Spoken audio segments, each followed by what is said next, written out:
Good morning. இந்த video Saturday and Sunday vlog together தான். Saturday நைட்டாக மூவிக்கு பறந்து போங்கிற மூவி தான் ஓடிடியில் பார்த்தோம். நல்லா கிட்ஸ் என்ஜாய் பண்ணி பார்ப்பாங்க. நீங்களும் உங்கள் கிட்ஸோடு என்ஜாய் பண்ணி பாருங்கள். படம் நல்லா இருந்துச்சு.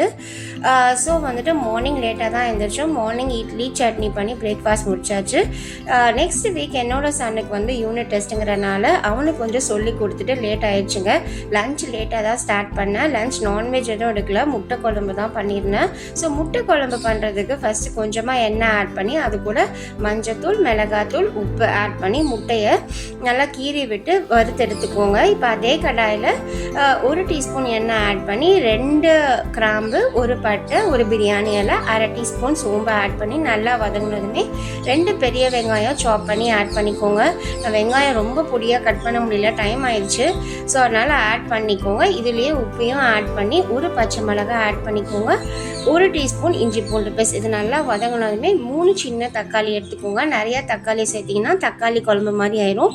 3 சின்ன தக்காளி மட்டும் எடுத்துகிட்டு அதை மிக்சியில் போட்டு ரிப்பரில் அரைச்சி ஆட் பண்ணிக்கோங்க. ஸோ தட் ரொம்ப நேரம் வதக்க தேவையில்லை. தக்காளி ஆட் பண்ணதுமே நம்ம மசாலாஸ்லாம் ஆட் பண்ணணும். தக்காளி கொதித்து வர மாதிரி என்னென்ன மசாலானா, நான் வந்து 1/4 டீஸ்பூன் மஞ்சத்தூள், 1.5 டீஸ்பூன் குழம்பு மிளகாத்தூள், உங்ககிட்ட சோம்பு தூள் இருந்துச்சுன்னா 1 டீஸ்பூன் ஆட் பண்ணிக்கோங்க. கரம் மசாலா தூள் 1.5 டீஸ்பூன் ஆட் பண்ணிக்கோங்க. உங்களுக்கு கலர் வேணும்னா காஷ்மீரி மிளகாத்தூள் கொஞ்சம் ஆட் பண்ணிக்கலாம். ஸோ இப்படி நல்லா கொதிக்கிற டைமில் மசாலா ஆட் பண்ணிவிட்டு நம்ம அந்த தக்காளி அரைச்சோம் இல்லைங்களா, அந்த மிக்சியில் இருக்கிற அந்த தக்காளியும் தண்ணி ஊற்றி அதை அப்படியே ஆட் பண்ணிக்கோங்க. இப்போ நல்லா மசாலாவை கொதிக்க விடுங்க. கொதிக்கிற கேப்பில் நம்ம ஒரு தேங்காய் பேஸ்ட் ரெடி பண்ண போகிறோம். இது கூட கொஞ்சம் கருவேப்பிலையும் ஆட் பண்ணிக்கோங்க. தேங்காய் பேஸ்ட்டு கொஞ்சமாக தேங்காய், 4-5 பல் முந்திரி, கொஞ்சம் குருமிளகு, கொஞ்சமாக சோம்பு ஆட் பண்ணிக்கோங்க. இது ஒரு பேஸ்ட்டாக அரைச்சி நம்ம வந்து அந்த குழம்புல அரைச்சி ஊற்ற போகிறோம். ரொம்ப திக்காகவும் இல்லாமல் ரொம்ப தண்ணியாகவும் இல்லாமல் மீடியமாக தண்ணி சேர்த்து அரைச்சிக்கோங்க.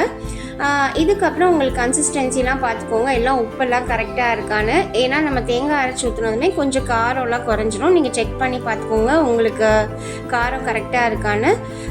இப்போ அவ்வளோதாங்க.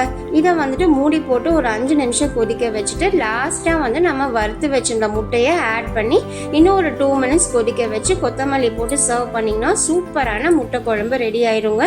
நல்லா எண்ணெயெல்லாம் நல்லா பிரிஞ்சு வந்துடும். இதை ட்ரை பண்ணி பாருங்கள். ஸோ நைட்டாக வந்துட்டு நாங்கள் கேஎஃப்சி போயிருந்தோம். என்னோடய பையன் கேட்டுகிட்டே இருந்தனால சரின்னு சொல்லி கேஎஃப்சி போயிட்டு டின்னர் அங்கேயே முடிச்சிட்டோங்க. இப்படி தாங்க எங்கள் வீக்கெண்ட் போச்சு. இந்த வீடியோ உங்களுக்கு பிடிச்சிருந்தனா லைக் பண்ணி சப்ஸ்கிரைப் பண்ணுங்கள், பெல் பட்டன் கொடுங்க. டாட்டா.